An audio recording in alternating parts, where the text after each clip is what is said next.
अस्सलाम वालेकुम। आज हम एक्सप्लेन करने वाले हैं विनलैंड एडेप्टिव बिहेवियर स्केल की स्कोरिंग और देखेंगे कि कैसे इसकी स्कोरिंग की जाती है, कैसे टोटल किया जाता है, कैसे ईच कॉलम को फिल किया जाता है। वेब्स जो है ये उस वक्त यूज़ किया जाता है जब हमारे पास ऐसे बच्चे आ रहे हों जो नॉन वर्बल हों, एडेप्टिव फंक्शनिंग में प्रॉब्लम हो। इसके काफ़ी सारे डोमेन्स हैं जिसमें कम्युनिकेशन और सोशलाइजेशन भी एडिड है। तो ये बहुत ही अच्छा टूल है ऐसे हर बच्चे के लिए जो 6 साल से बड़ा है। आईडीडी डायग्नोसिस हो सकता है, ऑटिज़म हो सकता है। इन दोनों सूरतों में ये वेब्स बहुत अच्छे से हम इस्तेमाल कर सकते हैं। सबसे पहले हम इनिशियल इन्फॉर्मेशन लिखते हैं। यहाँ पर आपका जो क्लाइंट है उसका क्या नाम है, उसके नाम के इनिशियल्स आएंगे। याद रखेंगे पूरा नाम नहीं लिखा जाता मोस्टली असेसमेंट्स में, कॉन्फिडेंशियलिटी की बेस पे हम इसको रखते हैं। अच्छा, अगर आपके क्लाइंट का नाम है जवेरिया अशरफ तो ये जे और ए मेंशन करेंगे हम, ठीक है। जवेरिया अशरफ तो जे और ए, पूरा नाम मेंशन नहीं होगा। उसके बाद सेक्स है, सेक्स इज़ द जेंडर, वो किस जेंडर के साथ आइडेंटिफाई कर रहे हैं क्लाइंट आपके। फॉर एग्जांपल मैं यहाँ पे जॉन कंसिडर करती हूँ, तो जॉन अगर मैं कंसिडर करती हूँ तो जेंडर होगा मेल, वो मेल से आइडेंटिफाई कर रहे हैं तो हम एम भी लिख सकते हैं, हम पूरा मेल भी लिख सकते हैं। आईडी की बात करें तो वो अगर किसी इंस्टीट्यूट के साथ आ रहे हैं, उनका कोई रोल नंबर है, किसी स्कूल की तरफ से आ रहे हैं, किसी एनजीओ की तरफ से आ रहे हैं, कोई आईडी उन्हें गिवन है, कोई आइडेंटिफिकेशन नंबर गिवन है तो वो हम यहाँ पर मेंशन करेंगे। अदरवाइज़ अगर नहीं है तो हम यहाँ पर मेंशन नहीं करेंगे और हम सिंपली लिख देंगे नॉट एप्लीकेबल या NA। उसके बाद आप देखें ग्रेड। ग्रेड का मतलब है कि अगर वो किसी स्कूल में जाते हैं, किसी स्कूल के थ्रू आपके पास आए हैं, किसी स्कूल में पढ़ रहे हैं, तो कौन सी क्लास में पढ़ रहे हैं, हमने वो क्लास यहाँ पर मेंशन करनी है, वो ग्रेड यहाँ पर मेंशन करना है। अच्छा, अब अगर फॉर एग्जांपल मेरे केस में मैं कहती हूँ कि वो 2 क्लास में पढ़ रहे हैं, ठीक है, 2 क्लास के हैं, लेकिन अगर वो स्कूल नहीं जाते या नहीं पढ़ते तो हम NA मेंशन कर देंगे, नॉट एप्लीकेबल।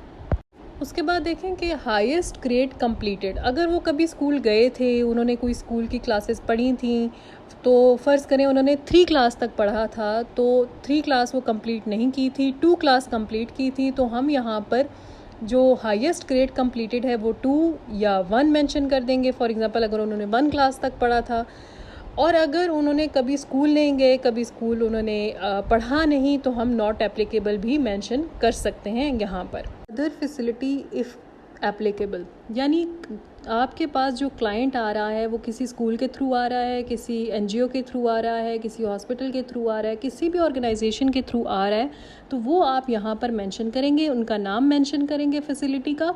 और अगर नहीं है ऐसा कोई केस तो फिर आप NA यहाँ पर भी मेंशन कर देंगे, नॉट एप्लीकेबल, या डैश लगा देंगे डिपेंडिंग ऑन यू। इसके बाद अगर क्लाइंट किसी ऑलरेडी डायग्नोसिस के साथ आ रहे हैं, डायग्नोसिस हुआ है, तो वो यहाँ पर आप मेंशन करते हैं, अदरवाइज़ नहीं मेंशन करते। फॉर एग्जांपल आपके क्लाइंट किसी डायग्नोसिस के साथ नहीं आए तो आप डैश लगा देंगे, लेकिन अगर वो उनको कोई डायग्नोसिस ऑलरेडी मिली हुई है, फॉर एग्जांपल IDD की, तो आप इंटेलेक्चुअल डेवलपमेंटल डिले डिसऑर्डर, तो वो यहाँ पर आप मेंशन कर दोगे, ठीक है। अच्छा, उसके बाद लैंग्वेजेस स्पोकन एट होम का मतलब ये है कि घर में वो कौन सी ज़बान ज़्यादा इस्तेमाल हो रही है, वो खुद अगर नॉन वर्बल हैं तो घर वाले कौन सी लैंग्वेज ज़्यादा यूज़ कर रहे हैं, वो आप लैंग्वेज स्पोकन एट होम के सामने मेंशन कर दोगे। फॉर एग्जांपल मेरे क्लाइंट के घर में इंग्लिश लैंग्वेज यूज़ हो रही है तो मैं इंग्लिश लिख दूँगी, उर्दू यूज़ हो रही है तो I will write Urdu, Pashto, what ever, so on and so fourth, जो भी लैंग्वेज घर में यूज़ हो रही है। इंटरव्यू डेट से मुराद यहाँ वो डेट है जिस दिन आप असेसमेंट कर रहे होगे। फॉर एग्जांपल मैं आज की डेट देखती हूँ तो आज है 8/8/2025, ईयर, मंथ और डे हम मेंशन कर देंगे एज इट इज़। उसके बाद बर्थ डेट आती है, बर्थ डेट पे उनकी जो डेट ऑफ बर्थ है वो मेंशन करोगे। फॉर एग्जांपल मैं कहती हूँ कि जो मेरे क्लाइंट हैं उनकी डेट ऑफ बर्थ इस तरह से है कि ही वाज और she was born in 2010 in the 3rd month and on the 7th day of the 3rd month. So this is their date of birth. अब हमने इनको माइनस करना है सिंपली क्रोनोलॉजिकल एज को फाइंड करने के लिए। मैंने अपनी प्रीवियस वीडियोस में क्रोनोलॉजिकल एज फाइंड आउट करने का तरीका भी बताया हुआ है, आप वो देख सकते हैं। सो सिंपली हम सब्ट्रैक्ट करेंगे, माइनस करेंगे और हमारे पास यहाँ पर एज आ जाएगी 15 years, 5 months and 1 day. So this is how old your client is chronologically. अगर प्रीवियसली कोई डायग्नोसिस नहीं है तो जो हमारी क्रोनोलॉजिकल एज होती है हम उसी को कंसिडर करते हैं स्टार्टिंग पोजीशन, यानी एज जहाँ से हमने असेसमेंट स्टार्ट करनी है। Say for example there is a diagnosis, तो उस सूरत में हम 1 to 2 years prior to the current chronological age हम अपना स्टार्टिंग पॉइंट रखते हैं। अच्छा, यहाँ पर I will consider 15 years as my starting years. ये जस्ट एग्जाम्पल के तौर पे मैं आपको बता रही हूँ, this is all an example, it can be anything depending on what you have the data for your client. इसके बाद हम मेंशन करेंगे कि हमने जो असेसमेंट की है वो किस बेस पे की, क्रोनोलॉजिकल या फिर मेंटल या फिर सोशल एज। हम क्रोनोलॉजिकल एज की बेस पे कर रहे हैं, इसलिए हम क्रोनोलॉजिकल को सर्कल कर देंगे। अगर क्लाइंट ऑलरेडी असेस थे और उनके ऊपर कुछ असेसमेंट्स हुई हुई थी तो उन असेसमेंट्स के स्कोर्स आप यहाँ पर मेंशन कर दोगे। इंटेलिजेंस, अचीवमेंट, एडेप्टिव बिहेवियर या कोई भी और किसी किस्म की असेसमेंट हुई हुई है, ऑलरेडी आपके पास डाटा है, तो वहाँ पर आप यहाँ स्कोर्स मेंशन कर दोगे, अदरवाइज डैश लगा दोगे। Reason for the interview is reason for referral. उसके बाद इस पेज पे आप नीचे देखें ये 2 बॉक्सेस बने हुए हैं। एक बॉक्स के ऊपर लिखा हुआ है रिस्पोंडेंट की इन्फॉर्मेशन और एक पर इंटरव्यूअर की इन्फॉर्मेशन। रिस्पोंडेंट की इन्फॉर्मेशन में जो भी प्राइमरी केयर गिवर हैं हमारे क्लाइंट के साथ, वो भी इन्फॉर्मेंट आए हुए हैं, हम उनकी इन्फॉर्मेशन यहाँ पर मेंशन करेंगे। फॉर एग्जांपल यहाँ पर नेम के इनिशियल्स आएंगे, जो हमारे क्लाइंट हैं उनके साथ जो प्राइमरी इन्फॉर्मेंट हैं उनके नेम के इनिशियल्स यहाँ पर हम कंसिडर करते हैं JA। फिर प्राइमरी इन्फॉर्मेंट की जो जेंडर है दैट इज़ फीमेल, उनका telephone number 012345 whatever the number is, and then relationship with the client, मैं यहाँ पे मेंशन करी हूँ मदर, राइट। सो जो भी रिलेशनशिप है, टीचर आई हैं, मदर आई हैं, फादर, सिस्टर, जो भी आया है वो वहाँ पे आप रिलेशनशिप में मेंशन करोगे। Now interviewer is the person who is taking the assessment. Assessor की यहाँ पे इन्फॉर्मेशन आएगी। फॉर एग्जांपल मैं असेसमेंट कर रही हूँ तो my name is Nuzrat Shaheen, तो यहाँ NS आ जाएगा। पोजीशन में I am a clinical psychologist, so I will mention that, and then gender जिसे मैं आइडेंटिफाई करती हूँ that is female. So this is how you fill the first page of Vineland adaptive behavioral scale. आगे चलेंगे, this is the page of instructions, let's just skip that. Okay, अब आप देखें कि यहाँ पर हमारे पास पहला डोमेन है कम्युनिकेशन डोमेन। कम्युनिकेशन डोमेन में ये जो आपके सामने ब्लैक बॉक्सेस नज़र आ रहे हैं ये एजेस हैं। आप अपने क्लाइंट की एज के हिसाब से यहाँ से सेलेक्ट करते हो कि कौन से आइटम्स आपने करने हैं इस डोमेन के अंदर। अब कम्युनिकेशन डोमेन के अंदर सब डोमेन है रिसेप्टिव डोमेन, ठीक है। इसी तरह हर डोमेन के अंदर सब डोमेन्स हैं। कम्युनिकेशन जैसे हम रिसेप्टिव भी होती है, एक्सप्रेसिव भी होती है, रिटन भी होती है। तो हम रिसेप्टिव में देख रहे हैं इट गोज़ टू 3+। हमारी जो क्लाइंट की एज है वो इससे बड़ी है तो वी विल मूव फर्दर। अब आप देखें कम्युनिकेशन डोमेन के अंदर एक्सप्रेसिव डोमेन है सॉरी, एंड देन रिसेप्टिव के बाद एक्सप्रेसिव। सो हमने आइटम्स देखने होते हैं। Sometimes what happens is with the IDD clients, हमारे क्लाइंट्स की बिल्कुल बेसिक डोमेन्स की जो एबिलिटीज़ होती हैं वो भी नहीं होती हैं। तो अगर आपको लग रहा है कि इस तरह का कोई आइटम आपके क्लाइंट के साथ मैच हो रहा है, हालांकि उनकी क्रोनोलॉजिकल एज ज़्यादा है लेकिन वो इन आइटम्स को अचीव नहीं कर पाए हैं, अचीव नहीं कर सकते हैं, तो आप यहाँ से भी उसको स्टार्ट कर सकते हैं। इन दैट केस आप इनिशियल पेज पे जाके अपना स्टार्टिंग एज को मेंशन करेंगे कि कौन सी आपने स्टार्टिंग एज ली है। इसी तरह से फिर हम बाकी सारे आइटम्स को देखते हैं एंड क्लिनिकल जजमेंट के हिसाब से भी हम अक्सर आइटम्स सेलेक्ट करते हैं। यहाँ 2 से मुराद है कि वो हमेशा आसानी से वो परफॉर्म कर सकते हैं जो सवाल पूछा हुआ है। 1 का मतलब है कि नहीं कर पार्शली या कभी कभी, और DK का मतलब है डोंट नो। अगर आपका कोई कमेंट है तो आप उसके सामने यहाँ पर मेंशन कर सकते हो, एंड 0 मीन्स कि वो कभी भी वो नहीं कर सकते। So if my client is 15 years old, तो यहाँ पर जो कैटेगरी है 7+ की, मैं इसके आइटम से स्टार्ट करूँगी। इसके आइटम से मैं देखना शुरू करूँगी। फर्स्ट आइटम से हम स्टार्ट करेंगे, लास्ट से हम स्टार्ट नहीं करते हैं। Considering my client is 15 years old, तो 9+ वाली एज वाला जो है आइटम पहला, सबसे पहला, वो मैं उनकी मदर या प्राइमरी इन्फॉर्मेंट से पूछूँगी and I will ask if that is the case with the client or not. For example client जो हैं वो 3 कॉरेस्पॉन्डिंग सेंटेंसेस खुद से लिख सकते हैं कि नहीं लिख सकते। कोई थैंक यू नोट किसी को कभी लिख के दिया हो कभी सॉरी का कोई नोट लिख के दिया हो। इस तरह से अगर उर्दू स्पीकिंग है तो मैं उनसे इस तरह से पूछूंगी। अगर वो कहेंगी कि हाँ जी हमेशा, तो मैं 2 को सर्कल कर दूंगी।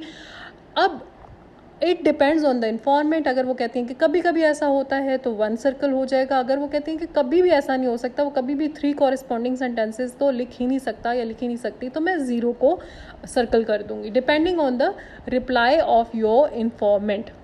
या टीचर से आप पूछ रहे हैं तो depending on the reply off the teacher, या जो भी उनके साथ उस टाइम पे उनके इन्फॉर्मेंट मौजूद है। से फॉर एग्जांपल जो आपकी एज ब्रैकेट आ रही है आपके क्लाइंट की, उस एज ब्रैकेट का जो पहला आइटम है वही 0 आ गया है, तो फिर आप ऊपर की तरफ मूव करोगे, उससे छोटी एज ब्रैकेट की तरफ मूव करोगे, नीचे की साइड पे नहीं आओगे अगर पहले ही आइटम का आपके पास 0 अचीव हो गया।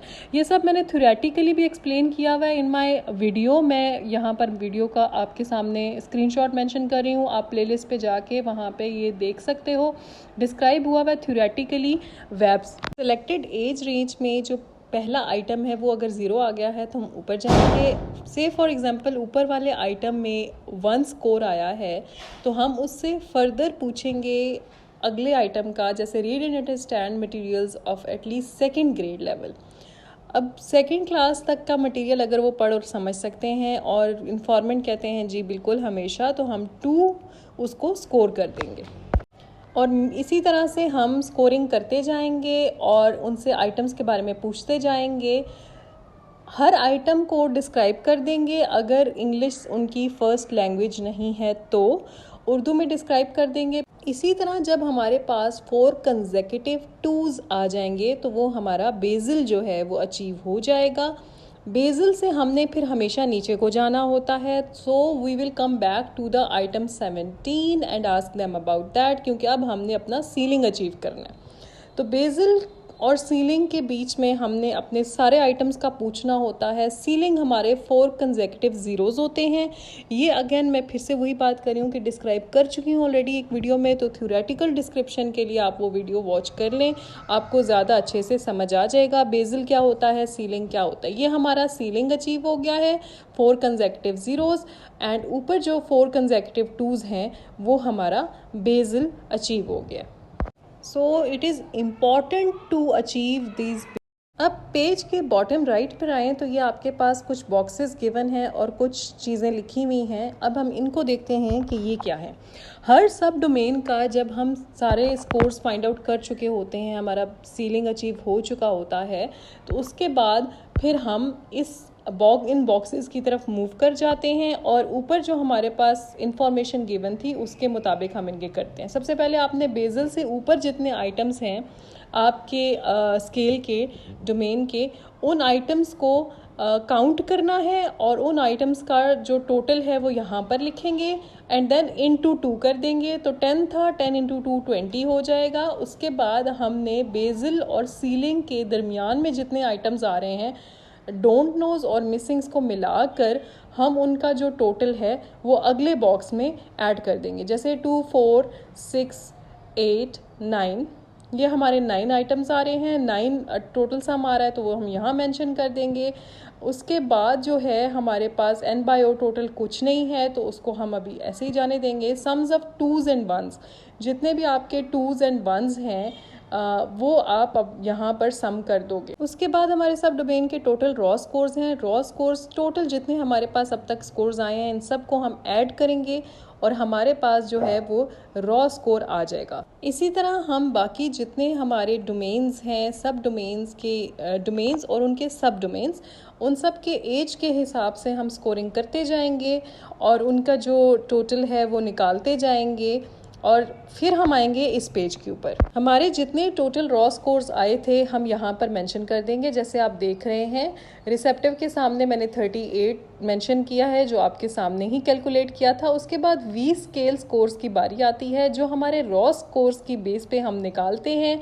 हमारा जो भी रॉ स्कोर होगा उसकी बेस पे हम वी स्केल स्कोर निकालेंगे। उसके लिए हम मैनुअल को यूज़ करेंगे और मैनुअल का टेबल B1 यूज़ होगा और B1 से हम यहाँ पर मेंशन करेंगे रिसेप्टिव का 38 के अगेंस्ट वी स्केल, इसी तरह 103 के अगेंस्ट वी स्केल स्कोर, और हम 1 बाय 1 इनको भी करते जाएंगे। अब देखिए यहाँ पर मैं आपको दिखाती हूँ ये आपके मैनुअल के अंदर टेबल है। इस टेबल के अंदर ये जो आप देख सकते हैं, ये जो बॉक्स है डार्क वाला, ये एजेस का बॉक्स है। यहाँ पर आपकी एजेस मेंशन हैं, तो हम जो हमारे क्लाइंट की एज है उसके हिसाब से हम चलते जाएंगे और उस एज पर जाकर रुकेंगे जहाँ पे हमारे क्लाइंट की एज मेंशन होगी। सो फॉर एग्ज़ाम्पल मेरे क्लाइंट की एज जो है वो मैं 7 कंसिडर कर रही हूँ, क्योंकि ये एक रियल क्लाइंट का डाटा नहीं है इसलिए हम इसके हिसाब से चल रहे हैं। तो 7 अगर मैं कंसिडर कर रही हूँ तो 38 जो मेरा रॉ स्कोर है रिसेप्टिव का,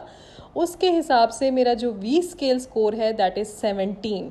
ठीक है, जैसे कि आप देख सकते हैं स्क्रीन के ऊपर, ये अब मैं यहाँ पर मेंशन कर दूंगी 38 के सामने V scale score that is 17। इसी तरह से हमने ये बाकी सारे भी कर लेने हैं और इन सब को हम इसी तरह टेबल से देखकर हम मेंशन करते जाएंगे। वन बाय वन सारे स्केल्स के और सब डोमेन्स को हम देखेंगे और उनके रॉ स्कोर्स की बेस पर हम उनके वी स्केल स्कोर्स को आइडेंटिफाई करते जाएंगे और अपने जो हमारी स्कोरिंग शीट है उसके ऊपर मेंशन करते जाएंगे। ये मैंने मेंशन कर दिए हैं सारे स्केल स्कोर्स जो हैं वो मैंने यहाँ पर इन सब के सामने मेंशन कर दिए हैं जैसा कि आप देख रहे हैं।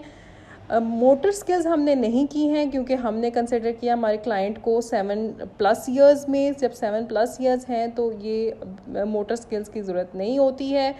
सो we are not assessing that. उसके बाद हमारे पास डोमेन स्टैंडर्ड स्कोर है। आप देख सकते हैं ये ब्लैक हुआ हुआ है पोर्शन, जो ब्लैक हुआ हुआ है पोर्शन वहाँ पे हमने कुछ नहीं करना है, लेकिन जो नीचे हमारे पास सम के सामने पोर्शन है हम उसको देखेंगे। पहले हम इन सब के सम कर लेते हैं और इन सब का सम निकाल कर हम अपने पास देख लेते हैं कि हमारे वी स्केल्स के स्कोर्स के सम टोटल क्या बन रहे हैं। तो इसका 46 बन रहा है। इसी तरह हम इनके भी टोटल्स निकाल लेंगे, सम्स निकाल लेंगे और उन सम्स को यहाँ पर मेंशन कर देंगे। अब इन सम्स की बेस पर हम डोमेन स्टैंडर्ड स्कोर निकालेंगे। डोमेन स्टैंडर्ड स्कोर के लिए फिर मैनुअल पे जाएंगे। मैनुअल का टेबल B2 जो है वो यहाँ पर हमारी हेल्प करेगा ये निकालने के लिए। इसकी वैल्यू फाइंड आउट करने के लिए हम वी स्केल स्कोर का जो सम है उसको देखते हुए मैनुअल पे आए हैं और मैनुअल पे फिर आप देख सकते हैं कि यहाँ पर ये जो ब्लैक बॉक्सेस हैं बिल्कुल टॉप पे, ये हमारी एजेस हैं और हम अपने क्लाइंट की एज के हिसाब से हम अपने जो कन्वर्जन है स्कोर्स की वो करेंगे। तो जैसा कि हमने एग्जाम्पल के तौर पे हमारे क्लाइंट की एज 7 ली है, तो अब हम यहाँ 7 के हिसाब से अपने जो डोमेन स्केल स्कोर्स हैं, सम है, उस सम का हम डोमेन स्केल स्कोर निकालेंगे। ये देखें यहाँ पर 46 है, तो 46 का जो बन रहा है वो है 102। तो 46 का 102 है, यही हमने जाकर अपने स्कोरिंग शीट के ऊपर मेंशन करना है। इसी तरह से हम बाकी सब भी कन्वर्ट कर लेंगे स्कोर्स और कन्वर्जन के बाद ये देखिए हमारे पास 102, 83 और 71 बन रहा है। अब कॉन्फिडेंस इंटरवल की बात करें तो जिस तरह हम रिसर्च में कॉन्फिडेंस इंटरवल सेट करते हैं ना, उसी तरह से यहाँ पर हम अपनी मर्ज़ी से कॉन्फिडेंस इंटरवल सेट करेंगे। नॉर्मली स्टैंडर्ड जो है वो है ये है कि आप 90% अपना इसको सेट करो। सो मैं यहाँ पर 90% ही ले रही हूँ कॉन्फिडेंस इंटरवल।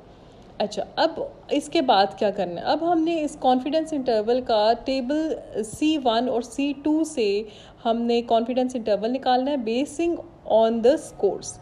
इन स्कोर्स के बेस पे हम इनके कॉन्फिडेंस इंटरवल्स हमारे टेबल्स में से निकाल लेंगे। टेबल में अगेन देखें आपके पास एज मेंशनड है, एज के सामने आपके सब कॉन्फिडेंस लेवल मेंशनड है, उसके बाद सब डोमेन्स मेंशनड हैं और डोमेन्स के फिर आगे जो सब स्किल्स हैं वो भी मेंशन है। तो यहाँ से हम सिंपल एज 7 हमने की थी, रिसेप्टिव का हम एज 7 पे देखेंगे। हमारा जो 90% हमने कॉन्फिडेंस इंटरवल लिया है तो ये +2 इसका कॉन्फिडेंस इंटरवल आ रहा है। तो हम इसी तरह से यहाँ पर मेंशन कर देंगे 1 बाय 1 सब जो हमारी इनके हैं डोमेन्स हैं और उनकी सब डोमेन्स हैं उन सब का मेंशन कर देंगे। इसके बाद हम इनके जो सम्स हैं वो कर लेंगे कॉन्फिडेंस इंटरवल्स के 2 + 2 + 2 6 6 एंड देन अगेन 6, ये हमारे इनके सम्स आ जाएंगे। अब देखें अब परसेंटाइल रैंक की बात आ गई। इस कन्वर्जन के लिए अगेन हम अपने टेबल के पर जाएंगे, मैनुअल पर जाएंगे। मैनुअल का टेबल C3 हम देखेंगे। C3 में आप देख सकते हैं स्टैंडर्ड स्कोर्स हैं और स्टैंडर्ड स्कोर्स के सामने उनकी जो परसेंटाइल रैंक बन रही है, परसेंटाइल रैंक भी मेंशन्ड है। अगेन हम सिंपल मैनुअल को फॉलो करेंगे और मैनुअल से हम कन्वर्जन्स करेंगे। अच्छा, अब देखें जैसे स्टैंडर्ड स्कोर है। अब स्टैंडर्ड स्कोर में हमारा जो भी स्टैंडर्ड स्कोर बन रहा था डोमेन का, उसको हम देखेंगे और उसके हिसाब से हम कन्वर्जन कर लेंगे। पहले में हमारा डोमेन सब स्केल जो था उसका 102 बन रहा था डोमेन का स्टैंडर्ड स्कोर, तो 102 के अगेंस्ट 55 परसेंटाइल रैंक बन रहा है, तो यहाँ पर हम 55 मेंशन कर देंगे। इसी तरह हम बाकी भी कन्वर्ट कर देंगे 83 के अगेंस्ट एंड देन 71 के अगेंस्ट। कन्वर्जन के बाद आने वाले स्कोर्स को मैंने मेंशन कर दिया है, ये आपके सामने है। इसके बाद हमारा जो है इन स्कोर्स की बेस के ऊपर हम एडिक्वेट लेवल देख रहे होते हैं, एडेप्टेशन का एडेप्टिव लेवल देख रहे होते हैं कि क्या बन रहा है। अगेन एडेप्टिव लेवल के लिए हम मैनुअल पे जाएंगे। मैनुअल का टेबल C4 यूज़ होगा और वहाँ से फिर हम कन्वर्जन्स करेंगे। यहाँ पे स्कोर की कन्वर्जन नहीं आएगी, रादर यहाँ पर हमारा एक इंटरप्रिटेशन आएगी। हम अपने स्कोर्स की रेंज देखेंगे और उसके हिसाब से हम देखेंगे कि अडेप्टिव लेवल लो है, मॉडरेटली लो है, एडिक्वेट है या मॉडरेटली हाई है या हाई है। इसके लिए हम अपने V स्केल स्कोर्स देखेंगे और V स्केल स्कोर्स की बेस पे हम ये लेवल डिटरमिन करेंगे। यहाँ पर देखिए 17 है। अब मैं टेबल से देखूंगी कि इसका क्या इंटरप्रिटेशन बन रहा है। So you can see 13 to 17 का इंटरप्रिटेशन एडिक्वेट है। सो यहाँ पर हमारा एडिक्वेट आएगा। हम यहाँ पर एडिक्वेट लिख सकते हैं, हम यहाँ पे ADE लिख सकते हैं, डिपेंडिंग ऑन यू ADQ लिख सकते हो एंड देन 15। इसी तरह 1 by 1 हम इन सब को देखते जाएंगे और इनका मेंशन करते जाएंगे लेवल। एक दफ़ा जब ये सारे कॉलम्स हमारे पास डिटरमिन हो जाएंगे, अब हम फाइंड आउट करेंगे age equivalent level. Age equivalent level के लिए टेबल C5 यूज़ होगा हमारा। यहाँ पर देखें कि आपके सामने स्कोर्स हैं और स्कोर्स के अगेंस्ट एज इक्विवेलेंट्स हैं। हर डोमेन के सब स्केल्स के यहाँ पर स्कोर्स मेंशन्ड है, तो आपने अपने स्कोर्स फाइंड आउट करने और फिर उनके साथ एज इक्विवेलेंट्स जो हैं वो फाइंड आउट कर लेने हैं एंड 1 by 1 यहाँ पर आप मेंशन करते जाओगे। फॉर एग्जांपल पहले पे मेरा 9 years and 6 months आ रहा है and so on and so fourth. ये मैंने सारे एज इक्विवेलेंट्स उनके सामने मेंशन कर दिए हैं। ज़रूरी नहीं है कि ये सेम आए, स्पेशली अगर IDD है तो ये बहुत डिफरेंस आएगा। किसी डोमेन में उनकी स्ट्रेंथ ज़्यादा होगी, कहीं पे वीकनेस होगी, सो डिपेंडिंग ऑन दैट ये इसी तरह से शो होगा। अच्छा, अब हम परसेंटाइल रैंक्स और स्टेनाइंस, अब हमने स्टेनाइंस निकालने हैं। तो स्टेनाइंस हमारा दोबारा हम इसी टेबल पर आएंगे C3 पर और डोमेन स्टैंडर्ड स्कोर्स की बेस पे हम स्टेनाइंस फाइंड आउट करके वो भी मेंशन कर देंगे। इसके बाद स्ट्रेंथ्स एंड वीकनेसेस की बात आएगी। स्ट्रेंथ्स एंड वीकनेसेस को हमने जो हमारे V स्केल स्कोर्स हैं उनकी बेस पर देखना है, उनके सब टोटल्स की बेस पर भी देखेंगे और उनकी जो सब स्केल्स की बेस पे भी देखेंगे हम उनको। अच्छा, अब हमारे पास ये जो V स्केल स्कोर है ना, इनको आपने असेंडिंग ऑर्डर में अरेंज करना है। फॉर एग्जांपल छोटे से बड़ा, यानी 17 15 14 है ना हमारे पास, तो जब हम छोटे से बड़ा देखेंगे तो पहले हमारा 14 आएगा, फिर 15 आएगा, फिर 17 आएगा। अब इन तीनों में जो दरमियान का होगा हमारा डिजिट, वो हमारा मीडियन बन जाएगा। ठीक है, अब ये जो हमारा मीडियन है ना, इसको हमने माइनस करना है स्कोर्स में से। यहाँ पर आप देख सकते हैं स्कोर माइनस मीडियन। जब आप ये करोगे तो आपके पास हर सब स्केल की स्ट्रेंथ और वीकनेस का आइडिया हो जाएगा और आपके पास स्कोर्स आ जाएंगे, क्वांटिटेटिव मेजरमेंट आ जाएगी। इसी तरह हम 11 13 और 13 को असेंडिंग ऑर्डर में करेंगे, छोटे से बड़ा, तो हमारे पास 13 मीडियन आ जाएगा। अब हम सबसे पहला आप देख रहे हो 13 ही है, तो 13 में से हम 13 को ही निकालेंगे क्योंकि मीडियन है। उसका 13 स्कोर था, मीडियन 13 था, तो 0 आ जाएगा। अब हमारे पास 11 है, 11 में से हम 13 माइनस करेंगे क्योंकि हमारा मीडियन 13 है, तो ये हमारे पास -2 आ जाएगा एंड देन 13 में से 13 निकालेंगे तो 0 आ जाएगा। इस तरह से आपने जो ये बाकी की भी वैल्यूज़ हैं उनको भी डिटर्मिन कर लेना है। 8, 10, 11 ऑलरेडी असेंडिंग ऑर्डर में है तो इसको हम सेपरेटली अरेंज नहीं करेंगे। 8 में से हम पहले 10 निकालेंगे, यानी जो हमारा स्कोर है उसमें से मीडियन, फिर 10 में से 10 ज़ीरो आ जाएगा, एंड देन जो हमारा स्कोर है माइनस हमारा मीडियन, तो ये हमारे पास -1 आ जाएगा। वंस दिस इज़ डन, अब हमारी बारी है 102, 83 और 71 की। डोमेन स्टैंडर्ड स्कोर्स की बारी है अब हमारी। तो डोमेन स्टैंडर्ड स्कोर्स को भी ऐसे ही करेंगे। इन तीनों को पहले हम असेंडिंग ऑर्डर में अरेंज कर लेंगे, 71, then 83 and then 102।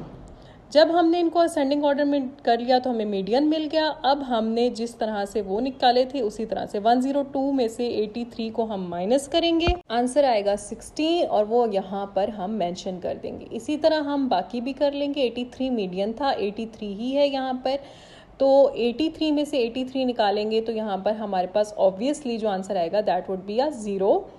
And then हमारा 71 है, 71 माइनस 83 होगा बिकॉज 83 वाज द मीडियन, और फिर जो आंसर आएगा उसको हम वहाँ पर मेंशन कर देंगे। इसके बाद बारी आएगी हमारी स्ट्रेंथ्स एंड वीकनेसेस की। उसके लिए हम पेज के राइट बॉटम कॉर्नर पे ये हमें मेंशन्ड है, इसकी बेस पे हम स्ट्रेंथ्स और वीकनेसेस डिटरमिन करेंगे। हम देखेंगे कि हमारे पास जो स्कोर्स आ रहे थे उनके हिसाब से हमारे जो सब स्केल्स हैं वो हमारे क्लाइंट की स्ट्रेंथ है या वीकनेस है। अगर तो स्टैंडर्ड स्कोर माइनस मीडियन का जो हमारा स्कोर आया था वो ग्रेटर देन और इक्वल टू 10 होगा तो वो हमारी स्ट्रेंथ होगी, और अगर लेस देन और इक्वल टू 10 होगा तो वो हमारी वीकनेस हो जाएगी। ठीक है, अब ये हमारी डोमेन्स की स्ट्रेंथ्स एंड वीकनेसेस की बात हो रही थी, तो ये हमारा डोमेन जो है उसका 10 होता है, जबकि जो हमारे सब डोमेन्स हैं या सब स्केल्स हैं उनका 2 होता है। तो पहले हम सब डोमेन्स के लिख रहे हैं, पहले हम डोमेन्स के लिख रहे हैं, उसके बाद हम सब डोमेन्स के करेंगे। सब डोमेन्स का अगेन मैं बता रही हूँ 2 होता है स्टैंडर्ड, यानी ग्रेटर देन और इक्वल टू 2 होगा तो स्ट्रेंथ होगा, और लेस देन होगा तो वीकनेस होगा। इसी तरह हम 1 by 1 इसको मेजर करके मेंशन करते जाएंगे। So I hope you understood all the scoring and interpretation. Do remember me in your prayers. Comment below if you don't understand anything, and subscribe and share with others if you have learned something new. Bye bye.